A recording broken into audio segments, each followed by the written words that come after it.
Hoy en día, la inteligencia artificial está por todos lados, ¿no? Parece que cambia todo a una velocidad de locos. Pero, a ver, ¿de dónde salió todo esto?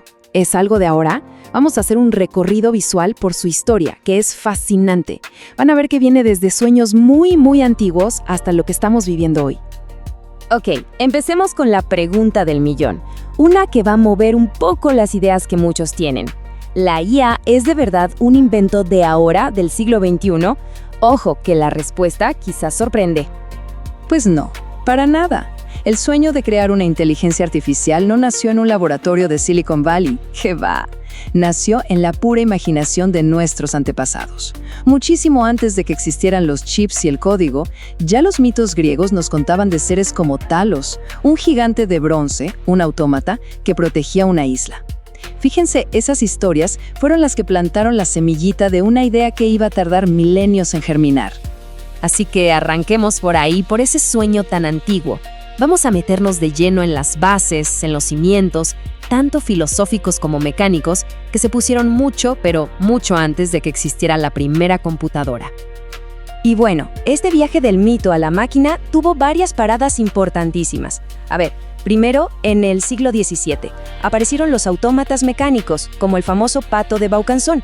¿Y qué demostraron? Algo clave, que procesos súper complejos de la vida se podían imitar con engranes y palancas. Luego, ¡pum!, el gran salto en el siglo XIX. Por un lado, la lógica de George Boole nos dio, por así decirlo, un idioma para que las máquinas pudieran razonar.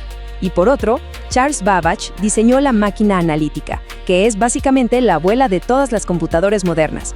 Poco a poco, todas las piezas del rompecabezas empezaban a encajar. Y con todas esas bases ya puestas, aterrizamos en el siglo XX. Y es acá donde el sueño empieza a dejar de ser sueño para convertirse en ciencia. Acá es donde la inteligencia artificial nace, ahora sí oficialmente, como un campo de estudio. Y en el centro de todo este nacimiento hay una figura absolutamente central, Alan Turing. Este hombre no solo nos dio un modelo teórico de lo que es una computadora, la famosa máquina de Turing, sino que además nos lanzó la pregunta definitiva con su test de Turing. ¿Puede una máquina llegar a pensar de tal forma que no sepamos si hablamos con ella o con un humano? Es que con esas dos ideas prácticamente dibujó el mapa de todo el futuro del campo. Pero si tuviéramos que elegir un solo año, un momento exacto para marcar en el calendario como el nacimiento oficial de la IA, sin duda sería este. En el verano del 56, un grupito de científicos se juntó en lo que se conoció como la Conferencia de Dartmouth. Y ojo, esto no fue una conferencia académica más, para nada. Fue el momento fundacional. Ahí mismo fue donde se le puso el nombre al campo inteligencia artificial. Genios como Minsky y Shannon se sentaron a trazar un plan súper ambicioso. Vamos a construir máquinas que piensen. Ese fue, oficialmente, el día 1 de la IA. Después de Dartmouth, el optimismo se contagiaba. Empezaron a aparecer programas como Eliza, un chatbot que se hacía pasar por un psicoterapeuta. Imagínense, para la gente de esa época, eso era magia pura. Por primera vez se sentía que, de verdad, una máquina podía entender lo que le decíamos. El entusiasmo era total, y el dinero para investigar llovía por todas partes. Pero esa primavera de tanto optimismo no iba a durar para siempre. La historia de la IA dio un giro de 180 grados y entró en un periodo muy oscuro conocido como el invierno de la IA. El problema fue básicamente un choque brutal entre lo que se prometía y lo que de verdad había. Se hablaba de máquinas que iban a razonar como nosotros, pero la realidad es que los sistemas eran súper frágiles, carísimos y solo servían para cosas muy específicas. Faltaban dos ingredientes clave, los más importantes. Por un lado, montones y montones de datos para aprender, y por otro, la potencia de computación para poder procesar todos esos datos. Y esta frase lo resume perfectamente. La burbuja de las expectativas se había inflado tantísimo, que cuando explotó, la decepción fue gigantesca. Y claro, con la decepción, la financiación desapareció, se congeló.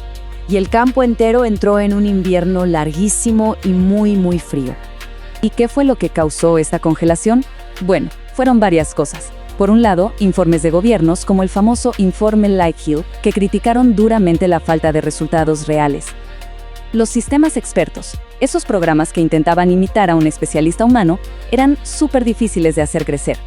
Pero los dos clavos finales en el ataúd, por así decirlo, fueron la falta de potencia de las computadoras y la escasez de datos. Eran la gasolina que la IA necesitaba, y simplemente no la tenía. Pero bueno, como dicen, después del invierno siempre llega la primavera. Y así fue como comenzó un verdadero renacimiento para la IA, gracias a nuevas ideas y tecnologías que literalmente cambiaron todas las reglas del juego. Este renacimiento podemos verlo como en 3 grandes saltos. A ver, paso 1, el Machine Learning o aprendizaje automático. Esto cambió todo. La idea ya no era programar cada regla, sino darle muchísimos datos a la máquina y que aprendiera sola. Paso 2, volvieron con todo las redes neuronales, estos modelos inspirados en cómo funciona nuestro cerebro. Y el paso 3, la explosión final, el Deep Learning o aprendizaje profundo. O sea, usar redes neuronales enormes, gigantescas, para encontrar patrones súper complejos que antes era imposible ver. Y miren este gráfico porque lo deja súper claro. El éxito del Deep Learning no fue ninguna casualidad, fue más bien una tormenta perfecta. Fíjense, la explosión del Big Data por un lado y el aumento increíble en la potencia de las computadoras por el otro, esos fueron los 2 ingredientes principales. De un día para el otro, la IA tenía la gasolina y el motor que le habían faltado por décadas. Y esa tormenta perfecta nos trae sin escalas hasta el día de hoy, porque ese renacimiento digital no se quedó encerrado en los laboratorios, para nada. Salió a la calle y le está dando forma al mundo en que vivimos, metiéndose de a poquito y en silencio en casi todo lo que hacemos. El impacto hoy es innegable. Solo hay que mirar algunas industrias clave para ver que la IA ya no es cosa de películas. En salud, por ejemplo, ayuda a detectar enfermedades mucho antes que el ojo humano.